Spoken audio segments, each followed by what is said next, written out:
brief look at sports, and Borussia Dortmund thrashed Real Madrid 4-1 in a thrilling UEFA Champions League match on Wednesday.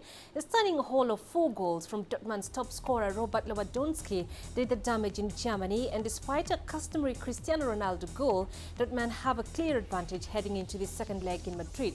Lewandowski became the first player to score a Champions League hat-trick against Real Madrid, with his third goal the highlight of a great night for the hosts. Dortmund's build-up to the game couldn't have been worse, with confirmation that starman Mario Gotze has been sold to Bayern Munich, coming just 24 hours before kickoff, but it didn't appear to shake Jurgen Klopp's side as they began with real swagger. Real Madrid coach Jose Mourinho admitted his players were second best, but insisted that his side can still reach the Champions League final.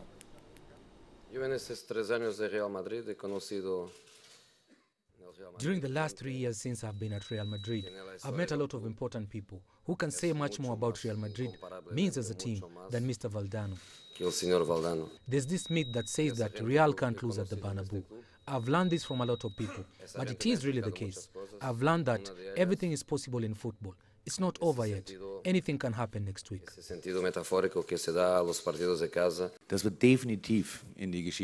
This will definitely make it in our history books. When you enter the press conference room, you have to walk through the Borussia Museum. They are always showing the same movie. I always have the feeling when I walk past, I always see myself on the screen. And one time, there will probably also be a movie on display showing Lewandowski's 4th goal, but only if we will also have a good performance in Madrid. However, this was an extraordinary game for my team.